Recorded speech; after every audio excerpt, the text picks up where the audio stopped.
Bullet राजांनो सावधान, जालन्यात पोलिसांचा धडाका. 102 मॉडिफाईड सायलेन्सरवर फिरवला रोलर, फटाके फोडणाऱ्यांचे धाबे दणाणले.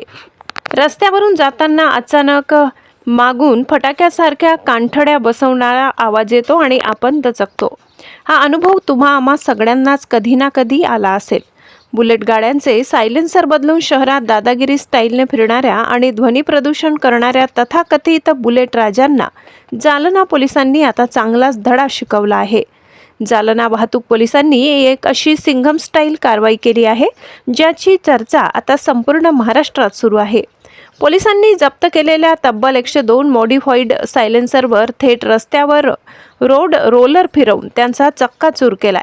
गेल्या काही दिवसांपासून जालन्यातील रस्त्यांवर कर्णकर्कश आवाज काढणाऱ्या आणि विनाकारण सायलेन्सर बदलून स्टंटबाजी करणाऱ्या बुलेटस्वारांचा सुळसुळाट झाला होता.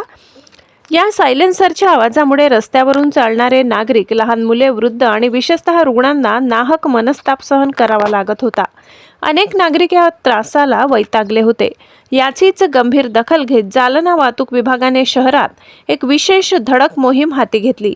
या मोहिमेत नियमांचे उल्लंघन करणाऱ्या बुलेट गाड्यांचे बेकायदेशीर सायलेन्सर जप्त करण्यात आले आणि आज हे सर्व 102 अवैध सायलेन्सर रस्त्यावर ओढीत ठेवून त्यावर जड रोलर चालवून ते पूर्णपणे नष्ट करण्यात आले आहेत.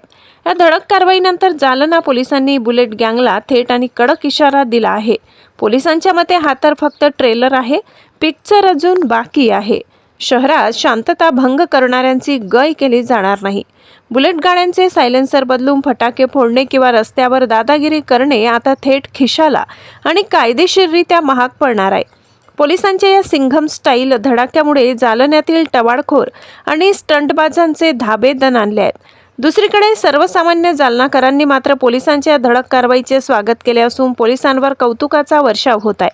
जर तुम्हीही अशा प्रकारे सायलेन्सर मॉडिफाय केला असेल तर वेळीच सावध व्हा, नाहीतर पुढचा नंबर तुमचा असू शकतो. मागच्या 2 वर्षामध्ये आपण वाहतूक शाखेतर्फे विशेष मोहिमा पूर्ण शहरामध्ये आयोजित करण्यात केलेल्या होत्या. त्यामध्ये हे कर्णकर्कश आवाज करणारे आणि मॉडिफाईड करणारे जे मोटर वाहन नियमाचं भंग करून लावलेले सायलेन्सर आहेत, हे आपण जप्त केलेले होते. साधारणपणे 102 सायलेन्सर आपण जमा केलेले होते आपल्याकडे मागच्या 2 वर्षामध्ये. ते आज आपण बुलडोझर चालवून नष्ट केलेले आहेत आणि आता त्याचा आम्ही स्क्रॅपमध्ये काढून टाकणार आहोत. आणि पुन्हा या ठिकाणी आम्ही नागरिकांना आवाहन करतो की अशा मॉडिफाईड आणि कर्णकर्कश हॉर्न किंवा सायलेन्सर आपण बसवू नयेत. ही मोहीम आमची पुन्हा चालूच राहणार आहे आणि आम्ही त्या जप्तीची कारवाई यापुढेही करणारच आहोत. वाहतूक शाखेकडनं दररोज नाकाबंदी होते सर, त्यामुळे काही फरक जाणवताना दिसतो शहरामध्ये? वाहतूक शाखेकडनं दररोज नाकाबंदी होते वेगवेगळ्या पॉईंटवर आणि शहरातला मध्यवर्ती भाग जो आहे पुणे मार्केट आणि आजूबाजूच्या परिसरात, त्या ठिकाणी पण आपण पेट्रोलिंग ठेवलेली आहे. मध्यवर्ती बस स्थानकालाही ठेवलेली आहे पेट्रोलिंग. थोडासा वाहतूक समस्येमध्ये फरक जाणवत आहे. ही मोहीम आमची सातत्याने यापुढेही सुरू राहणार आहे.